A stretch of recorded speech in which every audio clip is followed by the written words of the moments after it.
तथागत बुद्ध, चक्रवर्ती सम्राट अशोक,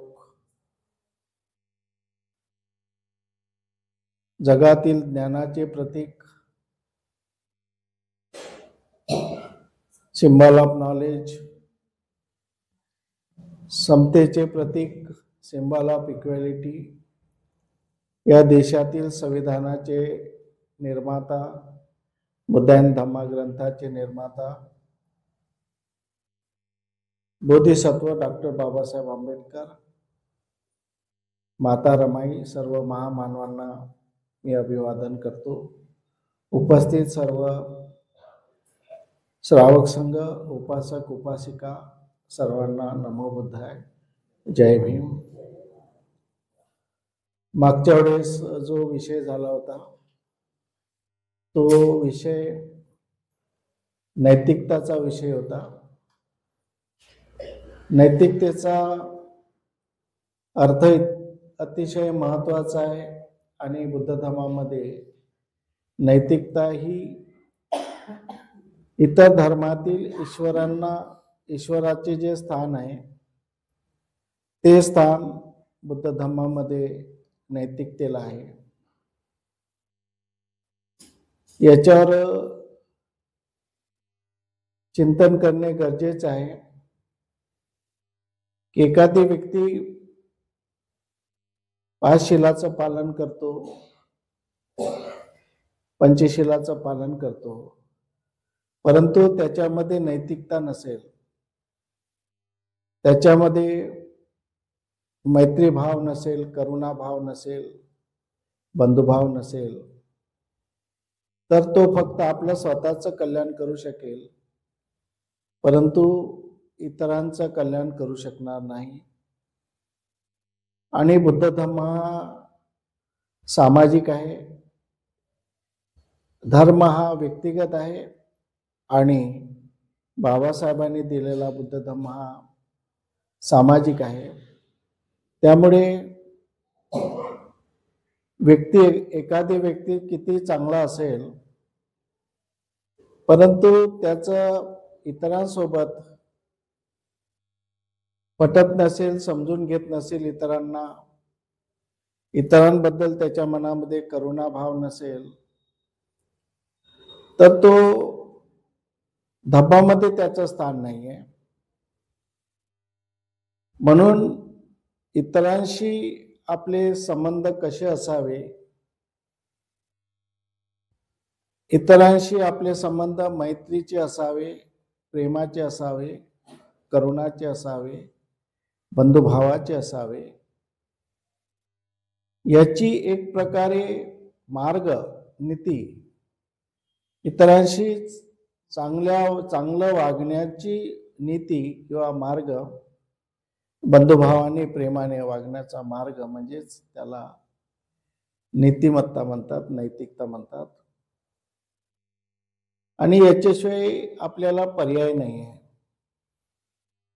मनुष्य एकटा जगू शकत नाही. त्याला प्रत्येक व्यक्तीला इतरांसोबत व्यवहार करण्याची गरज आहे. जो समाजाचा घटक आहे तर त्याला इतरांशी व्यवहार करावाच लागतो. तो एकटा समाजामध्ये राहू शकत नाही. आणि म्हणून ज्या माणसाला इतरांशी व्यवहार करायचा असतो, इतरांसोबत संबंध ठेवायचा असतो, त्या व्यक्तीला धम्माची गरज आहे. आणि जिथं धम्माची गरज आहे तिथं नैतिकतेची गरज आहे, नीतिमत्तेची गरज आहे. आणि ही गोष्ट आपल्याला रोजच्या व्यवहारामध्ये आली पाहिजे, आपल्या आचरणामध्ये आली पाहिजे, की आपला दृढ संकल्प असला पाहिजे की मी माझे जे संबंधित लोक आहे, माझे नातेवाईक आहे, माझ्या शेजारी पाजारी आहे, अशा सगळ्यांशी मी मैत्रीचा संबंध ठेवेल, प्रेमाचा संबंध ठेवेल. अशा प्रकारचा दृढ संकल्प प्रत्येकाने मनामध्ये घेणे आवश्यक आहे आणि त्याप्रमाणे आपलं आचरण कसं असावं हे ठरवणे गरजेचं आहे. समाजामध्ये विरोधक आहेत, प्रत्येक समाजामध्ये विरोधक आहे. आपले विरोधक असतील, आपल्याशी कोणी दुष्टपणाने वागणारे लोक असतील, राहणार नाही अशातली गोष्ट नाही की राहू शकतात. प्रत्येकाचा स्वभाव वेगळा आहे, तर आपल्याशी दुष्टपणाने वागू शकतात, परंतु त्याची दुष्टपणा त्याच्याजवळ, त्याचा द्वेष त्याच्याजवळ ठेवा, त्याचा राग त्याच्याजवळ ठेवा. आपण सतर्क राहून आपण माणसाला ओळखलं पाहिजे की प्रत्येक माणसाची नीती आपल्याला ओळखता आली पाहिजे. आणि जेव्हा एखादी वैरी आहे, आपल्या विरोधात काम करतो आहे, त्याची नीती आपल्याला ओळखता आली पाहिजे आणि त्याची नीती ओळखून त्याच्याशी व्यवहार करणे, त्यामध्ये सुद्धा नैतिकतेची आवश्यकता आहे. ही आपली स्वतःची नीती बनवून विरोधी लोकांसोबत कसं आपल्याला व्यवहार करायचा आहे याची नीती बनवणे आणि त्यानुसार वागणे हे सुद्धा आवश्यक आहे. आणि म्हणून बुद्ध धर्मामध्ये नैतिकतेला अतिशय महत्त्व दिलेलं आहे. आणि म्हणून बाबासाहेब म्हणतात की नैतिकता ही पवित्रतेच्या दर्जामध्ये असावी. साधी नैतिकता चालणार नाही, तर ती नैतिकता पवित्र असावी आणि त्या नैतिकतेला सर्वांनी पवित्र समजायला पाहिजे. नैतिकतेशिवाय आपल्या आचरणाला महत्त्व नाही हे प्रत्येकाने समजून घ्यायला पाहिजे आणि आपण नैतिकता सांभाळली पाहिजे. आपल्या स्वभावामध्ये परिवर्तन करणे गरजेचं आहे. परिस्थितीनुसार बदलणं गरजेचं आहे आणि त्यामुळे जो व्यक्ती परिस्थितीनुसार बदलतो तोच व्यक्ती आपल्या जीवनामध्ये यशस्वी होत असतो. परिस्थितीनुसार बदलणे हे आपल्या जीवनाचं रक्षण करणे होय. खूप कडाक्याची थंडी आहे, कानाला बांधणे, स्वेटर घालणे गरजेचे आहे. उन्हाळ्यामध्ये खूप ऊन आहे, कूलर लावणे, फॅनमध्ये राहणे आवश्यक आहे. जशी परिस्थिती असेल त्यानुसार आपल्याला जीवन जगताना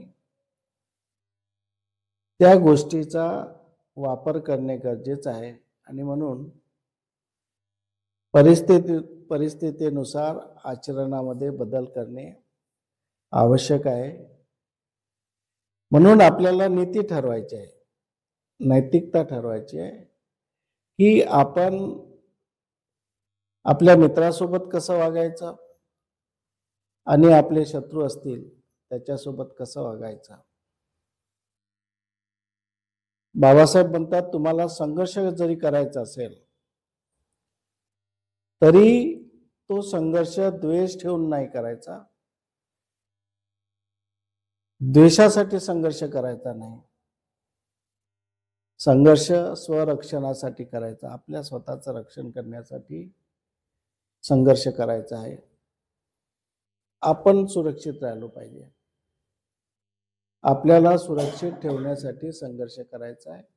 दुसऱ्याला नष्ट करण्यासाठी आपल्याला संघर्ष करायचा नाही, तर आपल्या स्वतःला सुरक्षित कसं ठेवता येईल यासाठी संघर्ष करायचा आहे. आणि म्हणून समाजामध्ये अनेक प्रकारचे लोक आपल्या समाजामध्ये आहेत. जसे तथागत बुद्ध म्हणतात की फुटस्स लोक दम्मे चित्त यस न कंपता कंपती अशोकं वीरजं खेमं एतं बुद्धान शासन. अनेक प्रकारचे लोक आहेत, अनेक प्रकारचे त्यांचे स्वभाव आहेत. अशा प्रकारे विविधता आहे आपल्या जीवनामध्ये. कधी आपले निंदा करणारे लोक असतील तर कधी स्तुती करणारे लोक असतील. कधी आपल्या जीवनामध्ये लाभ होईल तर कधी नुकसानही होईल. बऱ्याचशा गोष्टी आपल्या मनासारख्या होत नाही. आपल्या मनाच्या विरोधातही काही गोष्टी होतील. हे चालणार आहे. हा विचार प्रवाह आहे. अशा प्रकारच्या लोकांचा प्रवाह आहे. अशा प्रकारचे होते चालत राहील. परंतु बुद्धाने म्हटलं की चित्त यस न कंपती. आपलं चित्त विचलित होऊ देऊ नका. तुमचं चित्त विचलित झालं तर तुम्ही पराजित झाल्याशिवाय राहणार नाही. चित्त कंपन होऊ दे. चित्त यस न कंपती. चित्त कंपन पाहू देऊ नका. चित्ताला विचलित होऊ देऊ नका. वीरजं खेमं अशोकं वीरजं खेमं एतं मंगलमुत्तमं. शोकरहित. माणसाने नेहमी शोकरहित राहायचा. शोक करत बसू नये. किती कठीण प्रसंग येऊ, काही येऊ जीवनामध्ये, शोकरहित राहायचं. शोक करायचं नाही. वीर्य उत्साहाने जगायचं. जगण्यामध्ये उत्साह पाहिजे. जगण्यामध्ये आनंद पाहिजे. जगण्यामध्ये एक उद्योगीपणा पाहिजे. फोर्स पाहिजे जगण्यामध्ये. आणि वीरजं खेमं म्हणजे आपलं मन पवित्र पाहिजे. मन कलुषित होऊ देऊ नका. पवित्र ठेवा. यामुळे माणसाच्या जीवनामध्ये मंगल होत असते असं बुद्धाने सांगितलं. म्हणून समाजामध्ये अनेक लोक असतील, परंतु आपल्याला चिंतन करून एक नीती बनवायची आहे, एक पॉलिसी बनवायची आहे की कोणासोबत कसं वागायचं. प्रत्येक ठिकाणी एक प्रमाण असते. प्रत्येक ठिकाणी प्रमाण असते. जसं आता हे बिल्डिंग उभी करायची आहे, बांधायची आहे. सिमेंटचं विशिष्ट प्रमाण असेल. किती सिमेंट टाका जमणार नाही. सिमेंटमध्ये किती प्रमाणात रेती टाकायची त्याचंही प्रमाण आहे. फक्त रेती टाकून द्या तर ते बिल्डिंग कच्ची होईल, पक्की नाही होणार. गिट्टी किती प्रमाणात टाकायची, पाणी किती प्रमाणात टाकायचं, या सगळ्या गोष्टी प्रमाणशीर जेव्हा जुळून येतात तर तेव्हा ते काम मजबूत होते. म्हणून आपल्या व्यवहारामध्ये जीवन जगताना एक फंडामेंटल लॉ ऑफ एक्झिस्टन्स असते. त्याला अस्तित्वाचे काही नियम असतात. जसं लॉ ऑफ नेचर, निसर्गाचा नियम असतो. निसर्ग आपल्या नियमाप्रमाणेच वागतो. थंडीच्या दिवसात थंडीच पडेल. थंडीनंतर उन्हाळा येतो, उन्हाळाच होईल. पावसाळा एकदम येणार नाही. निसर्गाने जसा नियम ठेवला त्या नियमानुसार निसर्ग चालत असतो. तर त्याचा एक लॉ ऑफ नेचर, निसर्गाचा एक नियम आहे. तसंच माणसाच्या जीवन जगण्याचा हा सुद्धा एक मोजमाप आहे. There is be standard how you can behaviour. तुम्ही कसं वागायचं त्याचं एक स्टँडर्ड असते, मोजमाप असते. त्याप्रमाणे आपल्याला वागायचं तर त्याची नीती बनवायची. आपल्या घरामध्ये ज्याला नीती बनवता येते, कोणाला घरामध्ये एकटं राहायचं असते, त्याची त्याला नीती बनवावं लागेल की मी एकटं राहते, तुम्हाला कसं जीवन जगावं लागेल, काय करावं लागेल, कशा पद्धतीने, किती वाजता उठावं लागेल, किती वाजता झोपावं लागेल, काय करावं लागेल, त्याची एक नीती, एक प्रत्येक ठिकाणी नीती बनवावं लागेल.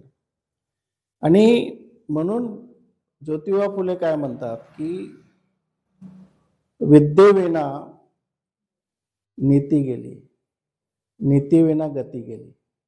विद्या नसणे तर आपल्याला नीती कशी समजणार? विद्याच नाही आहे, आपल्याला ते ज्ञानच नाही कशी नीती बनवायची, तर नीती कशी बनणार? मग जेव्हा नीती नाही बनली तर गती कशी येईल? तर हे आपल्याला आपल्याला बऱ्याच वर्षापासून ज्ञानापासून वंचित ठेवण्यात आला. आपल्याला कोणी सांगितलं नाही की नीती कशी बनवायची. विद्यार्थ्यांनी आपला जीवन जगताना विद्यार्थ्याची नीती अलग राहील. कशा पद्धतीने त्यांनी अभ्यास करावा, कोणाशी किती वेळ द्यावा, मित्राशी किती वेळ बोलावा, त्याची एक नीती असते, एक नियम असते. जीवन जगण्याचा एक नियम असते. त्याप्रमाणे एक प्रमाण असते, त्याचं एक ठराविक विशिष्ट मोजमाप असते, प्रमाण असते. तर आपणही आपल्या घरामध्ये आपण जीवन जगताना एक नीती बनवायची की मी कशा पद्धतीने जीवन जगेल, कशा पद्धतीने वागेल, माझ्या घरामध्ये इतके लोक आहेत, ते कशा कशा पद्धतीने प्रेमाने राहतील, सगळे मिळून कसे राहतील. आपल्या घरामध्ये एखादी थोडासा वेगळ्या स्वभावाचा व्यक्ती असेल, चिडचिडा असेल, लवकर राग येणारा असेल, त्याच्याबद्दलही नीती बनवावं लागेल. ती त्याच्याशी कसा व्यवहार करावा लागेल. त्याला सोडून तर देता येणार नाही, त्याला बाजूला तर टाकून देता येणार नाही. मग त्याच्यामध्ये कसा बदल होईल, परिवर्तन त्याच्यामध्ये कसं करता येईल, याच्याबद्दलही नीती बनवणे आवश्यक आहे. त्याच्यासाठी माणसाने थोडा वेळ बसून चिंतन करणे आवश्यक आहे. चिंतन करून जेव्हा वेळ मिळेल तेव्हा चिंतन करून आपण आपल्या जीवनाबद्दलची, आपण जीवन जगतो त्या जगण्याबद्दलची, आपण जो व्यवहार करतो त्या व्यवहार करण्याच्या बद्दलची आपल्याला चिंतन करून नीती ठरवावं लागेल. आणि त्यानुसार त्यालाच म्हणतात नैतिकता एक नीती आहे. नैतिकता ही नीती आहे की सगळ्याला घेऊन चालणे, सगळ्याला सांभाळ करणे. कठीण परिस्थिती असेल तरी सगळ्याला घेऊन सांभाळून चालणे. रमाई काय जास्त शिकली होती का? रमाई जास्त शिकली नव्हती, पण तिच्यामध्ये नीतिमत्ता होती, नैतिकता होती. गरिबीमध्ये सुद्धा खायला पोटभर अन्न नाही अशा परिस्थितीमध्ये संपूर्ण कुटुंब कसं चालवायचं याची नैतिकता रमाईमध्ये होती, त्याची नीतिमत्ता होती रमाईमध्ये. आणि रमाईमध्ये नैतिकता होती, नीतिमत्ता होती, म्हणूनच रमाईने संसार सांभाळला. आणि रमाईने संसार सांभाळला, बाबासाहेबाला कोणत्याही प्रकारचा त्रास होऊ दिला नाही, म्हणून बाबासाहेब आंबेडकर पुढे जाऊ शकले. आणि तिने जर वेळोवेळी बाधा निर्माण केली असती, अडचणी निर्माण केल्या असत्या, तर बाबासाहेबांच्या जीवनामध्ये अनेक अडचणी आल्या असत्या. बाहेरच्या अडचणी चालतात, बाहेरच्या अडचणी चालू नये, पण घरातली अडचण ही माणसाला घातक असते. घरातला माणूस धोकेबाज असेल तर तो जास्त खतरनाक आहे. बाहेरचा दुश्मन असेल तर चालेल, परंतु आपल्याच घरचा आपलाच माणूस जर धोकेबाज असेल तर जास्त त्रास होत असते. आणि म्हणून सगळ्यांनी, एका व्यक्तीचं नाही काम, हे सगळ्यांनी मिळून आपल्या जीवन जगण्याशी किंवा समाज कसा चालवावा, विहार कसा चालवावा, याची सगळ्यांची नीती बनवणे आवश्यकता आहे. म्हणून बाबासाहेबांनी म्हटलं की नैतिकता हा धम्माचा प्रमुख अंग आहे. नैतिकताच म्हणजे धम्म आणि धम्म म्हणजे नैतिकता. एवढं महत्व नैतिकतेला आहे. मग त्याच्या समोरची स्टेज कुटुंबामध्ये नैतिकता. आपल्या घरी आपलं घर मजबूत असेल तर आपलं दुसऱ्याचं घर जोडू शकतो. अगोदर आपलं घर मजबूत करायचं, अगोदर आपल्याशी प्रेम करा, मैत्री करा, नंतर दुश्मनाचा विचार करता येईल. दुश्मनाची नीती बनवावं लागेल, दुश्मनाशी कसा व्यवहार करायचा त्याची नीती बनवावं लागेल. दुश्मनाला सोडता येणार नाही, दुश्मनाविषयी आपल्या मनामध्ये नीती बनवावं लागेल. परिवार जोडायसाठी नीती बनवावं लागेल. अनेक जातीचे लोक जोडायसाठी नीती बनवावं लागेल. हे सगळं नैतिकतामध्ये येत असते. जाती जोडण्यासाठी सुद्धा एक नीतीची आवश्यकता आहे. आणि त्या नीतीमधून आपल्याला जाती जोडणे, अनेक जातीचे लोक जोडणे ही आवश्यकता आहे. आणि म्हणून नीती आवश्यक आहे. नैतिकता ही पवित्र असली पाहिजे. नैतिकतेला आपल्या जीवनामध्ये स्थान दिलं पाहिजे. आपल्या धम्मामध्ये स्थान दिलं पाहिजे.